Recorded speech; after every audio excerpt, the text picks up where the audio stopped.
গত কয়েকদিন ধরে উনি অসুস্থ ছিল। আল্লাহ ওনার ভুল ত্রুটিগুলো ক্ষমা করে দিক, ভালো কবুল করে দিক। আপনারা অবশ্যই ওনাকে ক্ষমা করে দেবেন। আসসালামু আলাইকুম। আমি মরহুম ইকবাল হোসেন বুলবুলের ভাতিজা। আমার জানা মতে তার ব্যক্তি জীবনে কারোর সাথে খারাপ ব্যবহার করেননি।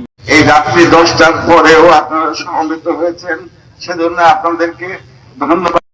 আপনাদের ক্ষমা করবেন এবং যদি কোনো দেনা পাওনা থাকে আপনারা জানাবেন এবং বলবেন।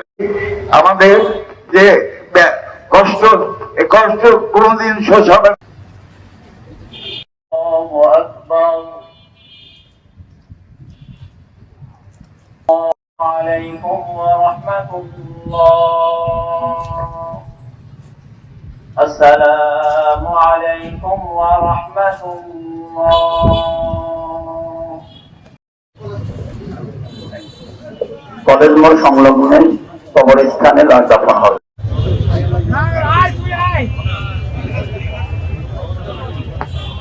ভিতরে